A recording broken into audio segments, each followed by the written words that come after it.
33位来自全马各地的选手，拢有各自的美食梦想，谁人会使在各大竞争当中成功过关？今天要煮什么菜？香菇风猪脚、海宝千层肠、拍一松都哈。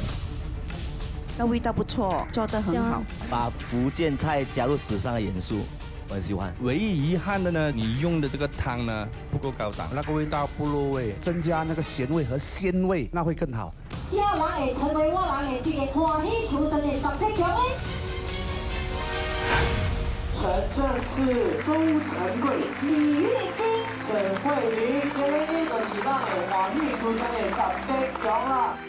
成功过关的18强选手，是不是会使顺利通过一步又一步的升级考验呢？